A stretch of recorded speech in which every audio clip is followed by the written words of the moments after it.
Bom dia, bom dia. Uma ótima terça-feira, feriadão para nós. Dia de Nossa Senhora Aparecida, dia consagrado à Mãe de Jesus, né? Padroeira do Brasil. Vamos lá, continuando falando no capítulo 12 do Evangelho segundo o Espiritismo, nossos grãozinhos no caminho. Amai os vossos inimigos. Hoje falando sobre os inimigos desencarnados.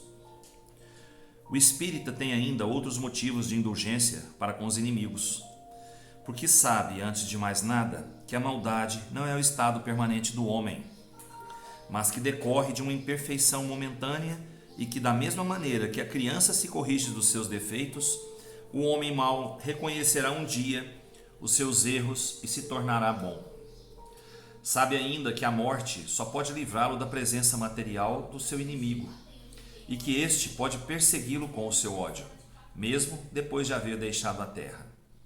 Assim, a vingança assassina não atinge o seu objetivo, mas, pelo contrário, tem por efeito produzir maior irritação, que pode prosseguir de uma existência para outra. Cabia ao Espiritismo provar pela experiência e pela lei que rege as relações do mundo visível com o mundo invisível, que a expressão extinguir o ódio com o sangue é radicalmente falsa, pois a verdade é que o sangue conserva o ódio no além-túmulo.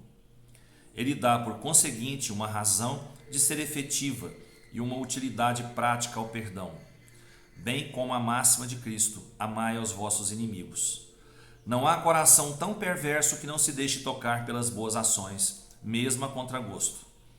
O bom procedimento não dá, pelo menos, nenhum pretexto a represálias, e com ele se pode fazer de um inimigo um amigo antes e depois da morte.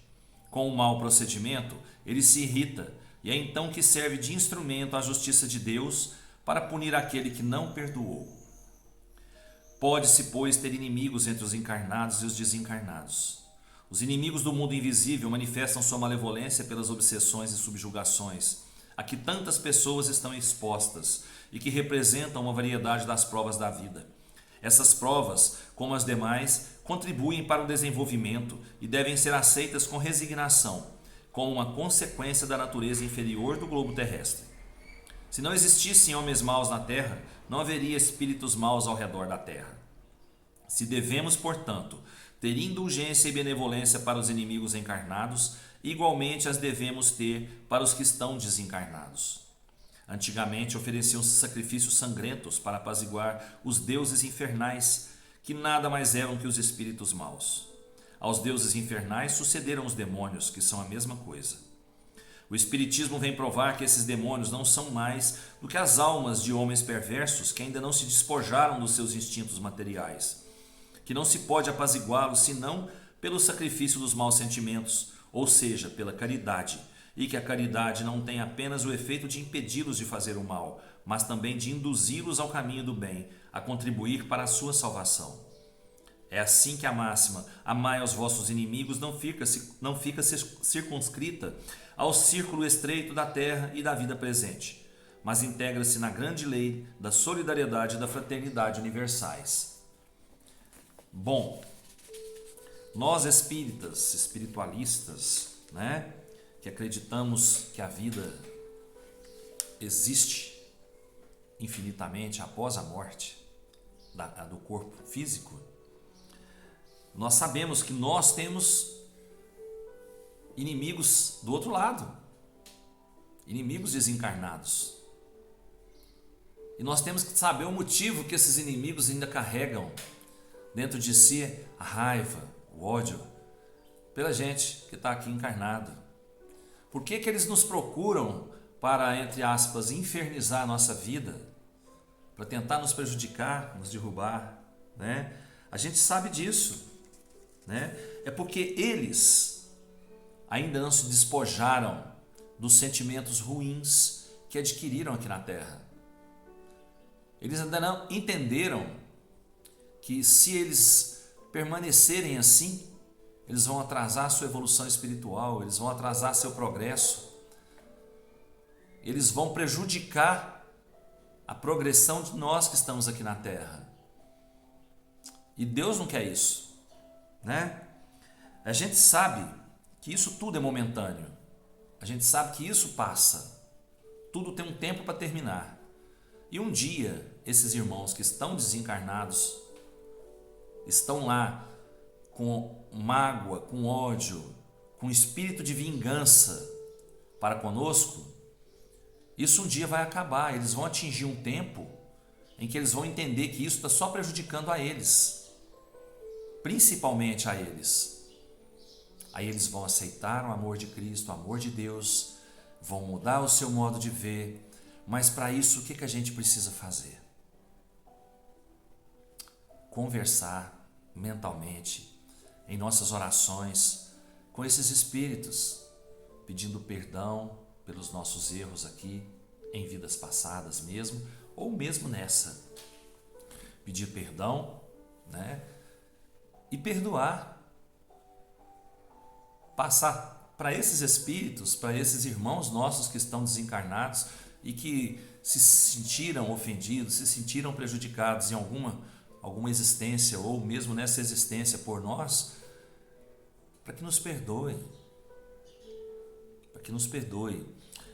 Nós estamos todos crescendo juntos. Estamos todos evoluindo juntos.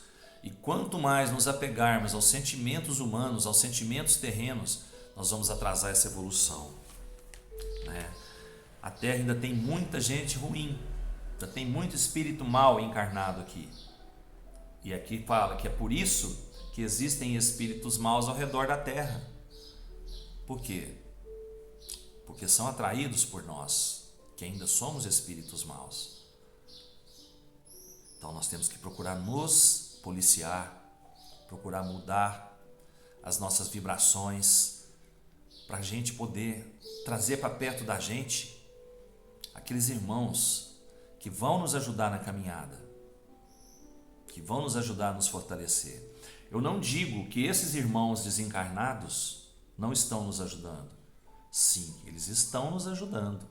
Eles estão colocando à prova a nossa fé, a nossa força, o nosso perdão, a nossa resignação. Eles estão aqui para nos testar. Isso é aprendizado, isso é crescimento. Então eles estão nos ajudando também. Mas não precisaria ser dessa maneira, né? Não precisaria. A gente tem que entender, né, a situação que eles estão, orar muito por eles, que é o que nós podemos fazer, e pedir perdão, para eles se sentirem às vezes um pouco melhores, né? Vai passar, isso tudo vai passar, né? Nós temos é que praticar o amai os vossos inimigos, colocar em prática isso, porque amando nossos inimigos nós vamos estar amando ao nosso próximo como a nós mesmos. Nós vamos desejar para ele o que nós queremos para nós. Então vamos procurar praticar esse amai os vossos inimigos, porque nós temos inimigos encarnados e temos os desencarnados, e nós temos que amar a todos da mesma maneira. É muito difícil, como nós falamos nessas lições anteriores, mas não é impossível da gente tentar conseguir isso, colocando em prática a lei maior, a lei de amor, não é? Então, meus irmãos, vamos lá. A gente não precisa abdicar de nada, a gente tem que ter equilíbrio em tudo, né? E sacrificar um pouco, ou por total, o nosso egoísmo, a nossa vaidade e o nosso orgulho, e colocar no lugar disso tudo aí, no altar para Deus, a humildade, o amor e o perdão. Nós precisamos disso. Uma ótima terça-feira para todos nós, com muita luz, muita paz. Salve Nossa Senhora Aparecida, que ela nos abençoe, nos proteja, nossa mãezinha, proteja todas as crianças do mundo, as encarnadas e as desencarnadas, e coloque no coração do homem a compaixão e a caridade sempre. Grande abraço para todos, até amanhã, se Deus quiser. Eu tenho certeza que Ele vai querer. Beijo no coração, fiquem com Deus.